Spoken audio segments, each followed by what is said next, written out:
Greetings, everyone. Thank you for joining us for this session of Faithful Finances, How Money Choices Affect Human Rights.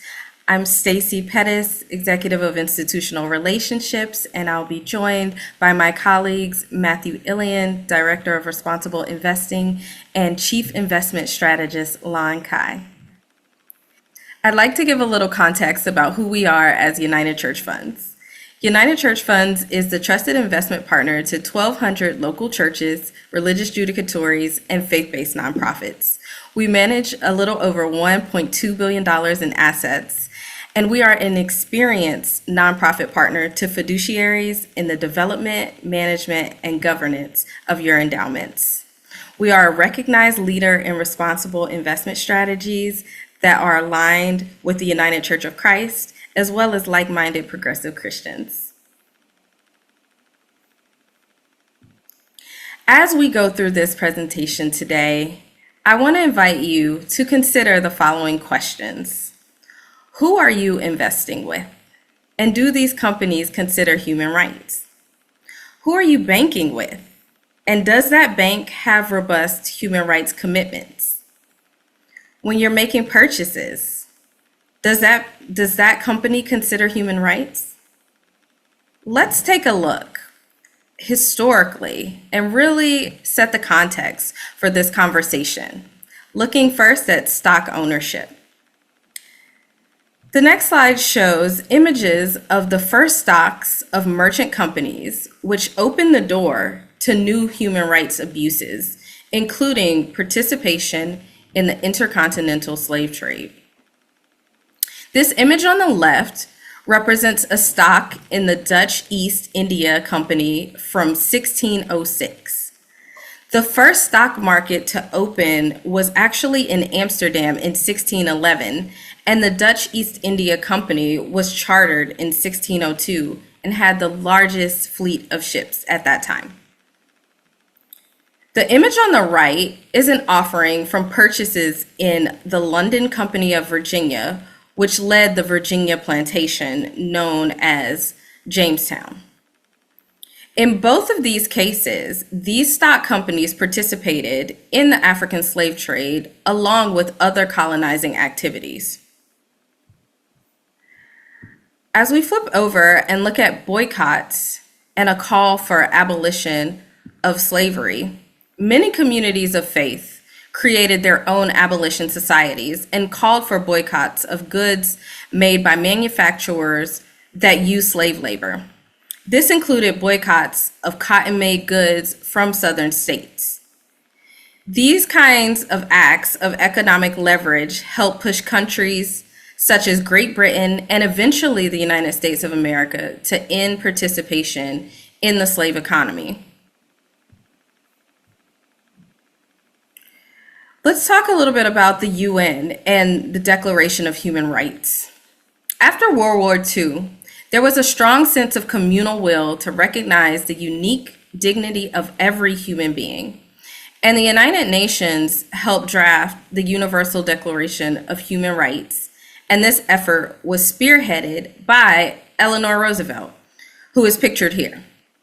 But human rights abuses persisted, particularly in South Africa, where a class system of apartheid was called to be dismantled by many all over the world.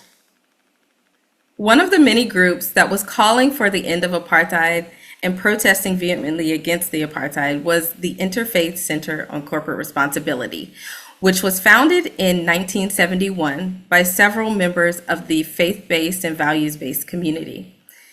The Interfaith Center of Corporate Responsibility took this a step further and began to campaign to call on companies that they owned in their stock portfolio to divest from doing business in South Africa, one of those companies being General Motors. As we continue in this discussion, our Director of Responsible Investing will share some of our most modern day challenges as it relates to human rights. Thank you, Stacy, and welcome everyone. My name is Matthew Ilian. And as Stacy mentioned, we started the first part of the workshop looking at some of the historical connections between finance and human rights abuses. And now we're going to look at some of the modern day examples. And, unfortunately, but maybe understandably, these connections between finance and human rights abuses have only become more complex.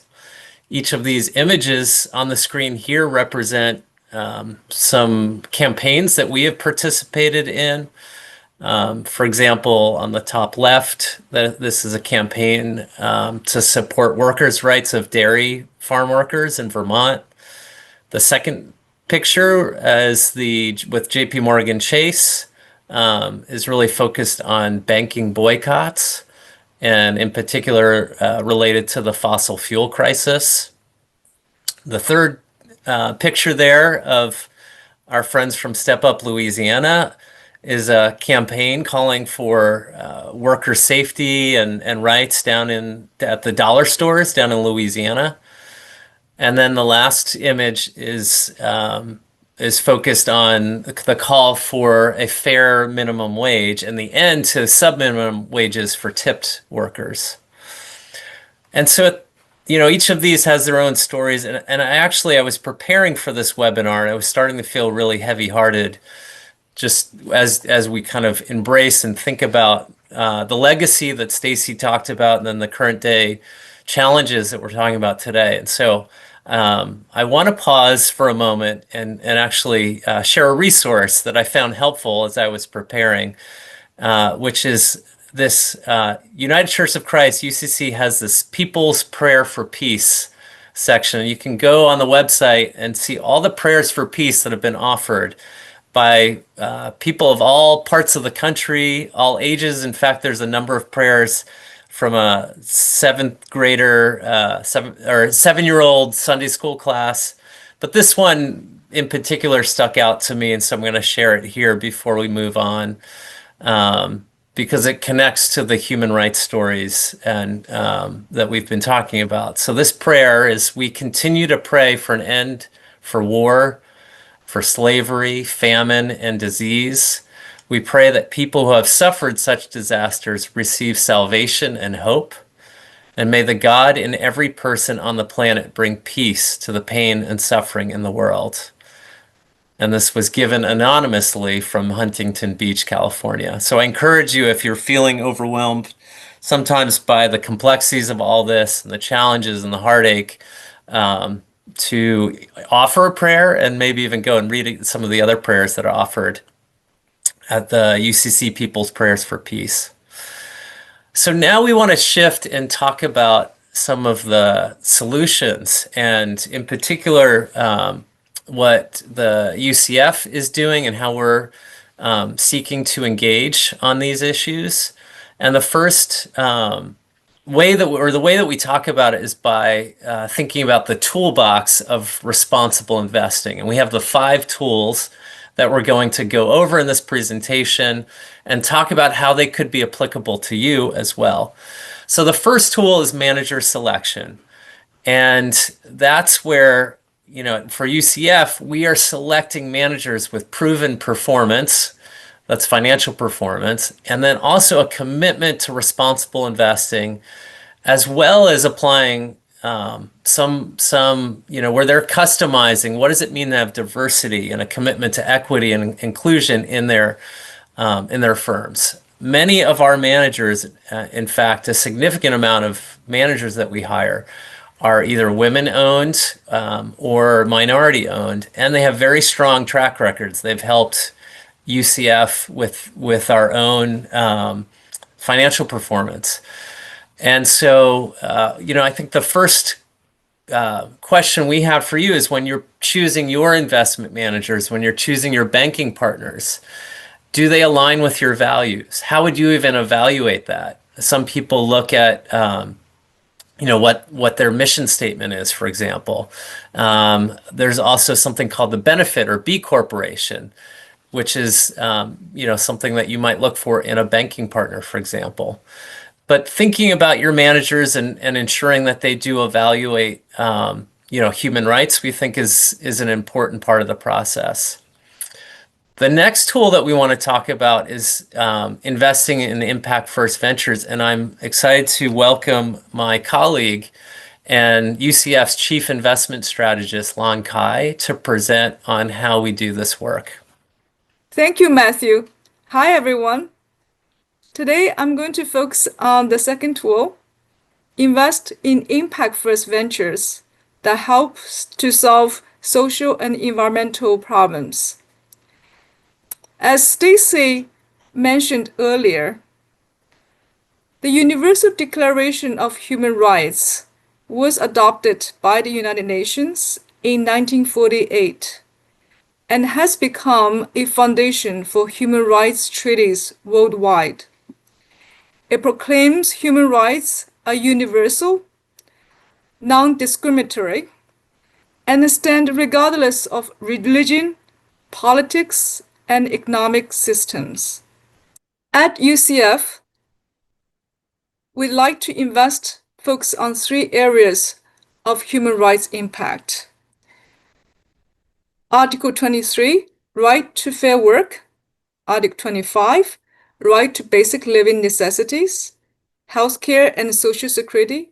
And Article 26, right to education. What does that mean? And let me use 3 examples. First one is a bond investment at Kellogg. The W.K. Kellogg Foundation was established in 1930 for the sole purpose of improving the health, happiness, and the well-being of children, regardless of race, creed, or nationality. In 2020, the Kellogg Foundation issued about 300 million social bonds to support these charity activities. After our investments, among other investors, over the 2-year period, 350 grants were given in Mexico, Haiti, among Native Americans, and help the rural and urban U.S. communities. The second example is African Development Bank. The African Development Bank was established in 1964 to support economic and social progresses for 54 African member countries. There was a social bond issued in 2024 with target investments in affordable basic infrastructure, access to essential services such as healthcare, agriculture, and food security, and also to help job creations and grow small business. So as of December 2024, over 200 million people have benefited from 132 social projects that across 27 countries which benefit from that bond. And you really want those projects improve water sanitation across nearly 8 million people and provide 2 million people with better access to electricity and create safeguard for over 1 million jobs. So it's really impactful. And the third example is the Industrial Bank of Korea. It is a government-owned policy bank that provides development finance for small and medium enterprise. This particular social bond is to promote woman-owned business. And really, with this bond, you have achieved gender equality and empower women and girls. So those are the real examples for our investments. And we would like you to think about the lives it touches on and the return it brings. And with that, I'll hand back to Matthew. Thank you, Lon. Yeah, I think most people usually think of their bonds as maybe the boring part of their portfolio, and the excitement is in the equities, but you gave great examples where you can have deep impact with a bond portfolio. So the next tool in the toolbox that we want to discuss is corporate engagement. And this is where we use ownership in the companies that we hold, or the stocks that we hold, to be able to have dialogues, schedule meetings, attend shareholder meetings with those companies. And one in particular engagement that I want to share with you as a tool, is starting on the next slide, is with a group that we got to know named Migrant Justice. They represent these dairy farm workers that I mentioned earlier in Vermont, and they had they had concerns about their health and safety and their wages, and so they created a program called Milk with Dignity that ensured that any milk being purchased from a farm, this one of these Milk with Dignity programs, would have this worker-driven social responsibility aspect to it, where the workers themselves were reviewing and ensuring that their rights were upheld. One of the great anchor investors in this project to this day was Ben & Jerry's, has committed to buying all their milk from these Milk with Dignity farms. And that was a big success. Now, Migrant Justice has also asked Hannaford supermarkets to purchase their milk from this program, because Hannaford is one of the largest supermarkets in the New England region, Vermont and Maine, New Hampshire, even into New York. And unfortunately, Hannaford has closed the door on those dialogues for several years, to much the frustration of the Migrant Justice team and farm workers. And so we got to know them when they had asked if we could help facilitate a dialogue. And as we don't own Hannaford itself, but we own the parent stocks in the parent company, Ahold Delhaize, which is based in Amsterdam. And so we were able to partner with Migrant Justice and enable 2 staff members to go over just last month in June to attend the Ahold Delhaize shareholder meeting and bring the concerns that they had about wages and health and safety to the executives and to the board of directors in Amsterdam. And that led to a commitment from Ahold Delhaize to begin meeting with the Migrant Justice team, as well as us as investors, and discuss whether the possibility that they would ensure that the human rights and dignity of these workers is upheld. So that's still, we'll see how that all develops, but we thought just the commitment to meet and the fact that these Migrant Justice staff members went to Amsterdam opened the door for new opportunities. And so we're excited to see how that develops. One of the questions that you might ask yourself is, with your own companies that you hold, your own stocks, what types of human rights commitments do they have? The next tool that we want to discuss is proxy voting. As an owner of a stock, you have the right to vote on a number of issues, including who's appointed to the board of directors, the executive compensation, whether you support it or you think it's excessive, whether you approve the auditors, which is often maybe considered a not too exciting vote, but has very important implications to the reporting of the financials. And then lastly, on shareholder resolutions. And, these might be on issues related to environmental issues, social human rights issues, or governance issues. And if you follow United Church Funds, you know that we're very active in filing these shareholder resolutions. And so we always appreciate when investors take time to kind of really assess whether this would be impactful for the company to support.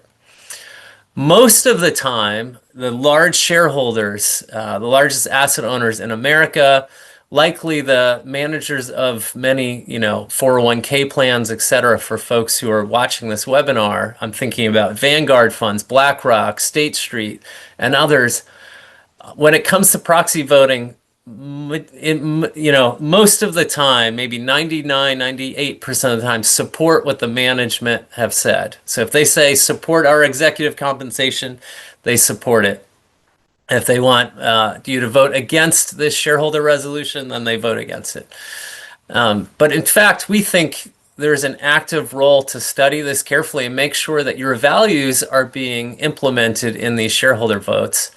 And so one of the, when we study, for example, our track record of all of our shareholder meetings where we voted, in this case in 1,300 meetings, that means that's how many stocks essentially that we hold.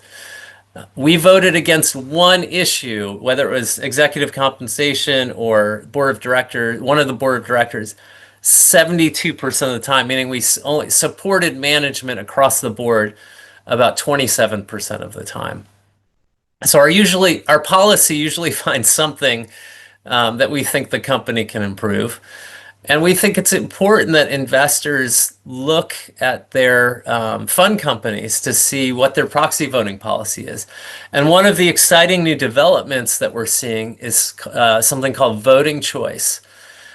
And this is starting to roll out. Some of the large asset managers are starting to allow this, where institutions and sometimes individuals can choose how they want their proxies voted. So you might want, for example, I think a lot of folks listening to this webinar would be interested in a proxy voting choice that supports environmental issues and human rights issues and doesn't just go with whatever the company's going to say for their executive compensation, for example. So I would also, when you're looking into the proxy voting records, I would also encourage you to look and see if your investments have started to allow this proxy voting choice, because we think this will be a powerful new tool for investors to express their own values and ensure that their shares aren't being used against the very values that they hold.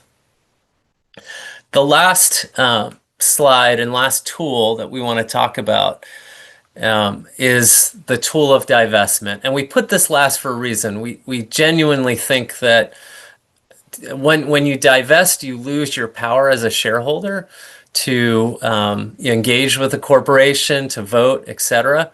But there are times when what the company is doing is critically not aligned with your own values, and so divestment becomes the only or perhaps best solution. I want to share with you the UCF's divestment categories, which are on the next slide. And you can see that for United Church Funds, we have a committee that reviews these regularly. And over the years, we've come up with and adapted to current information this list that you see before you. So we do not invest in companies that have a significant part of their revenue from tobacco, from firearms, from military nuclear weapons, from private prisons, from thermal coal extraction, from oil extraction from tar sands, from alcohol production, and from gambling.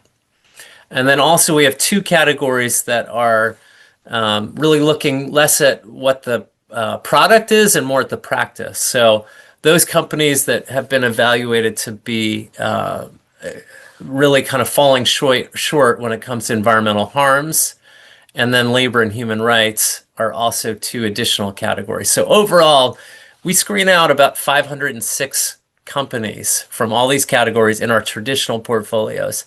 And then some of our investors are in our Beyond Fossil Fuels funds, which add an additional 140 companies. And so that, in that case, it's a total of about 646 companies that are screened out between those two.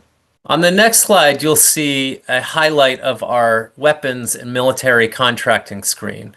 And we, in this particular section, we screen out 165 names. The Northrop Grummans of the world, for example, that derive 10% or more of their sales or revenue from conventional weapons, weapon systems, or components that support the systems or service to nuclear weapons. And for human rights, we exclude an additional 39 companies. These are companies that contribute to labor and human rights harms and might not have taken meaningful efforts to prevent or mitigate these harms. And so one of the things, you might want to ask yourself is, what are you invested in and what are your investments screening out? There are a number of fund companies that take similar approaches to the one that we've taken. It might not be exactly the same, but even our UCF's investments are only available for institutions. But my point being is that as an individual, you can find companies that are either values aligned or faith aligned as well for your investments. And we encourage you to think about what are you supporting with your investments and what are you potentially screening out as the last tool in that toolbox. And one additional tool I want to share with you is a tool called Invest Your Values. This tool enables you to look at your 401k plan or your mutual fund and look at what it might be invested in. So for example, this slide here is showing an Apple employee, and it's looking at their 401k plan, which is managed by BlackRock. And you can see how those investments align with a particular set of environmental and social scorecards. These tools, if you go to the investyourvalues.com, you can use these tools and screen your own investments, and that might be something that you might want to do as a takeaway from this presentation. And with that, I want to pass it back to my colleague Stacy Pettis as we wrap up. We trust that you have found this information informative and that it has ignited something within you to deeply consider your choices and how they may affect human rights. We want to bring everything full circle that has been shared with you today, and we provided you with a to-do list for you to take home. Review your personal investments and or those of your church and talk about the corporations that you are invested in. Review your personal banking or your church's banking partners. And also review your spending choices and consider how these corporations may be impacting human rights. Thank you for your time, and feel free to contact us if you have any further questions at info@ucfunds.org.